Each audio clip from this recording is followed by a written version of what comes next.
$30,000. Gone. I stared at the bank statement in my hands, the numbers blurring as tears welled up in my eyes. The afternoon sunlight streaming through my apartment window seemed to mock my discovery, illuminating the painful truth I could no longer ignore. My mother, Eleanor, had withdrawn almost every penny from the account I had meticulously built over 7 years, money specifically set aside for her future care needs. Money that, according to the transactions in front of me, had been spent on a luxury Caribbean cruise for 5 people: my parents, my sister Victoria, her husband David, and their 2 children. A family vacation I knew nothing about. A vacation to which I hadn't been invited. At 50 years old, after dedicating my entire adult life to supporting my family, something inside me finally broke. Not bent, broke. Flashback, the pattern begins. 25 years at Fidelity Insurance had taught me the value of preparation and patience. I'd worked my way up from entry-level claims processor to department supervisor, building a solid career through reliability and hard work. My colleagues respected me. My bosses depended on me. Yet somehow, at family gatherings, none of that seemed to matter. "When are you going to find a husband, Claire?" my mother would ask, as if my professional accomplishments were merely a consolation prize for a life half-lived. Victoria was already married with Michael on the way when she was half your age. What my mother never acknowledged was how Victoria's early marriage to David had resulted in a lifetime of financial instability. What she never said was how my sister's choices had become my responsibility. It started small. "Claire, Victoria needs help with Michael's school tuition this semester, just until David's promotion comes through." Or, "Claire, could you cover their car payment this month? The kids need reliable transportation." Each request came wrapped in the language of family obligation. Each time I agreed, telling myself it was temporary. But temporary assistance had gradually morphed into an expected subsidy, draining my savings and delaying my dreams year after year. I'd been 35 when I started setting aside money for my mother's eventual care needs. The doctor had mentioned early signs of hypertension, nothing serious yet, but enough to make me think about the future. "You're such a warrior," Mom had said, patting my hand. "But it's sweet of you to think of us." What neither of us said was that Victoria wouldn't be in a position to help when that time came. What remained unspoken was that I was everyone's safety net, including my own. At work, recognition without family, 25 years, my boss said, handing me a plaque at the small ceremony in the break room. "Claire Wilson has been the backbone of this department longer than some of you have been in the workforce." My colleagues laughed, then applauded. Jennifer, my closest friend at work, squeezed my arm supportively. "Speech," someone called. I thanked them all briefly, my eyes occasionally drifting to the door. My parents had promised to come, but 10 minutes before the ceremony, I'd received a text from my mother. "So sorry, dear. Victoria needs help with Emma's science project. Save us some cake." Later, as Jennifer and I shared coffee, she asked the question I'd been dreading. "So your folks couldn't make it?" "Something came up with my sister's kids," I said, the familiar explanation rolling off my tongue with practiced ease. Jennifer frowned. "Claire, that's the third family event they've missed this year. Your birthday dinner, your community service award, and now this." I shrugged, though the hurt went deeper than I wanted to admit. Victoria's children are their priority. I understand that. And what about you? When do you get to be someone's priority? The question lingered in my mind that evening as I transferred my monthly $400 into my parents' account and another $500 into the emergency fund I maintained for Victoria's family. Afterwards, I stared at my own depleted savings, calculating how many more years until I could afford the down payment on the waterfront condo I'd been eyeing. At this rate, I'd be 65 before I could claim that small piece of independent life for myself. Family dinner. The growing burden. Sunday dinners at my parents' house had become increasingly tense over the past few months. Victoria and David had moved in temporarily after his demotion at the construction company where he'd worked for 20 years. Their 2 children, Michael, now 12, and Emma, 9, had taken over the guest room, while Victoria and David slept in the converted basement. "Claire, perfect timing," my mother said as I arrived with the usual bottle of wine and dessert. "David was just telling us about a promising job lead." David looked up from the sports section of the newspaper, his expression not matching my mother's enthusiasm. At 57, his once confident demeanor had been eroded by a series of professional setbacks. "It's just an interview," he muttered. "Don't get your hopes up." Victoria swept into the room, her hair freshly styled despite their supposed financial troubles. "Mom, the washing machine is making that noise again. I think we need a new one." My mother glanced at me, the unspoken request clear in her eyes. I pretended not to notice. Dinner was a carefully choreographed performance of normal family interaction, but undercurrents of tension rippled beneath the surface. My father, Robert, dominated the conversation with complaints about his golf club's new management, while Victoria interjected stories about the children's achievements. No one asked about my week, my recent project success, or the promotion I was being considered for. As we cleared the dishes, my mother cornered me in the kitchen. "Claire, about the washing machine. With 5 people in the house now, we really can't manage without it." "How much?" I asked, the familiar resignation settling over me. "About 700 for a decent model. Nothing fancy." I nodded, mentally adjusting my budget for the month.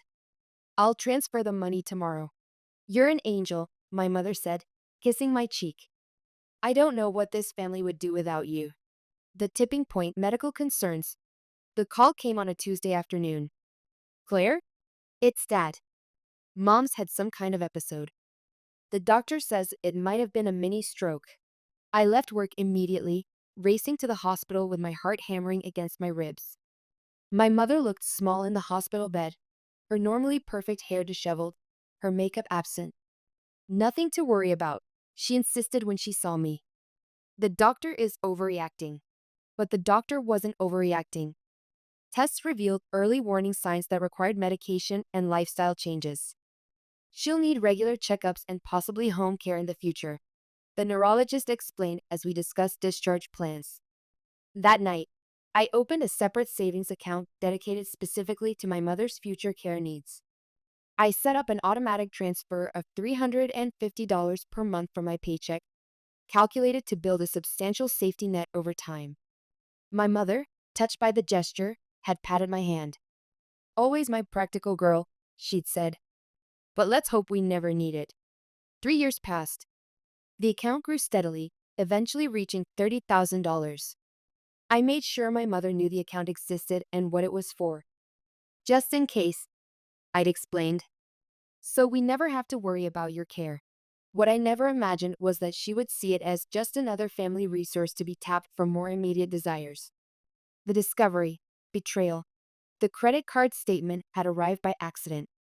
Addressed to my mother, but delivered to my apartment due to a postal error. I shouldn't have opened it, but the return address, Luxury Cruise Lines, caught my attention. Inside was the detailed invoice for a 10-day Caribbean cruise for 5 people, departure date 3 weeks away. The total came to just over $20,000, with an additional $8,000 in airline tickets and excursions. I recognized the card number immediately. It was the one I'd given my mother for emergencies only, linked directly to the care fund I'd established. My first instinct was denial. There must be some mistake. My mother wouldn't do this. But a quick check of the account confirmed my worst fears. A series of large withdrawals had depleted the fund I'd spent years building.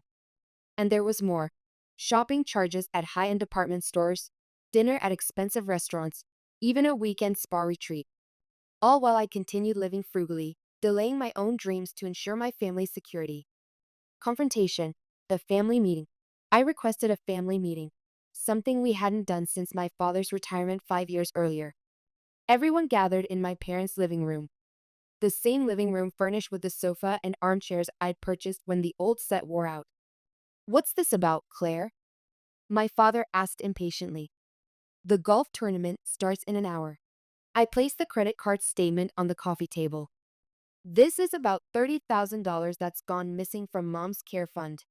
The room went silent.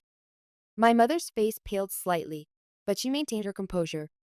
Victoria and David exchanged glances. "Missing is a strong word," my mother finally said. "Borrowed would be more accurate." "Borrowed?" I echoed, my voice steady despite the rage building inside me. Without asking me? Without even telling me? It's a family emergency, my father interjected. Victoria and David needed. A Caribbean cruise is not an emergency. I cut him off, something I'd never done before. New clothes and spa weekends are not emergencies. Victoria straightened in her seat. You have no idea the stress we've been under. David's job situation, the kids' school problems, and what about my stress? The words burst out of me. I've been supporting this family financially for decades. I've delayed buying my own home, postponed trips I wanted to take, put my whole life on hold to be your safety net. And this is how you repay me? Now see here, my father began, his face reddening. We raised you, and I've been paying you back for that my entire adult life. I stood up, unable to remain seated with the emotion coursing through me. Every time the washing machine broke, every time Victoria needed tuition money, every time you wanted to renovate the kitchen or replace the roof, I've given and given until there's almost nothing left of me to give. My mother reached for my hand, her expression shifting to the gentle, manipulative look I knew too well. Darling, we appreciate everything you do. But family helps family. That's what we've always taught you. No, I said, pulling away from her. Family supports each other. Family respects each other's boundaries. Family doesn't steal. Steal? Victoria shot to her feet. How dare you? How dare I? How dare you, I counted, meeting her anger with my own. You've been living in this house rent-free for 6 months. I've paid for everything from groceries to your children's school supplies. And now you're all going on a luxury cruise with money I saved for mom's medical care? David at least had the grace to look ashamed. My father and Victoria remained defiant. My mother's expression was calculating, already planning how to smooth things over, how to bring me back into line. But I was stunned being the reliable one, the responsible one, the perpetual giver in a family of takers. I'm buying the lakeside condo, I announced. I've already made an offer, and it's been accepted. What condo? My father demanded. The one I've wanted for 3 years, but couldn't afford because I was too busy supporting all of you. I picked up my purse, suddenly eager to escape the suffocating atmosphere of recrimination and entitlement. And I'm taking everything I paid for from this house when I move. You can't do that, Victoria protested. We need those things. Then you should have thought of that before spending my money on your vacation. New beginning. The move Catherine, the real estate agent who had helped me find the condo, turned out to be a godsend in more ways than one. At 52, she'd rebuilt her life after a difficult divorce, and she understood what it meant to start over in middle age. This is going to be beautiful, she said as we walked through the empty rooms of my new home. The condo overlooked the lake, with a small balcony perfect for morning coffee and evening reflection. Are you bringing furniture from your apartment? Some, I replied. And retrieving some items from my parents' house. I hired movers the following day. With clinical precision, I supervised as they removed the washer, dryer, living room furniture, coffee maker, microwave, and dishwasher from my parents' home, all items I'd purchased over the years. My parents weren't there. They had gone out for the day, perhaps unable to face the concrete evidence of the changing dynamic. Victoria stood in the doorway, arms crossed, watching silently as her comfortable life was dismantled piece by piece. You'll regret this, she said as the movers loaded the last item into the truck. When mom needs care and we can't afford it, you'll regret being so selfish. I looked at my sister, really looked at her, and saw the frightened woman beneath the entitled exterior. At 55, she had never learned to stand on her own feet, had never developed the skills to weather life's inevitable storms. I spent 30 years putting everyone else first, I told her quietly. I'm not regretful or guilty for finally choosing myself. That night in my new condo, I slept better than I had in years. Aftermath. 6 months later. Director of Claims Processing. Jennifer toasted, raising her glass. I knew you could do it. We were celebrating my promotion with dinner at the lakeside restaurant near my condo. Catherine had joined us, along with 2 other friends I'd made since moving, women who, like me, had discovered that life could begin anew at any age. To Claire, Catherine added, who proves it's never too late to change your story. My phone vibrated with an incoming text. It was from my cousin Susan. Thought you should know. Victoria and David moved out last week. Your parents had to downsize. They're selling the house. Mom says Aunt Eleanor is not taking it well. I set the phone down, feeling a complicated mix of emotions. My absence had forced a reckoning that was long overdue. Without my financial support, my family had finally had to confront reality. Bad news? Jennifer asked, noticing my expression. Just family updates, I said. My parents are selling their house. Are you okay with that? Catherine asked gently. I considered the question carefully. Yes, I finally answered. I am. Later that evening, alone on my balcony with a glass of wine, I watched the moonlight dance across the lake's surface. My new life was taking shape, a life built on my terms, filled with people who valued me for who I was, not what I could provide. My phone rang. It was my mother. I hesitated, then answered. Hello, Mom. Claire.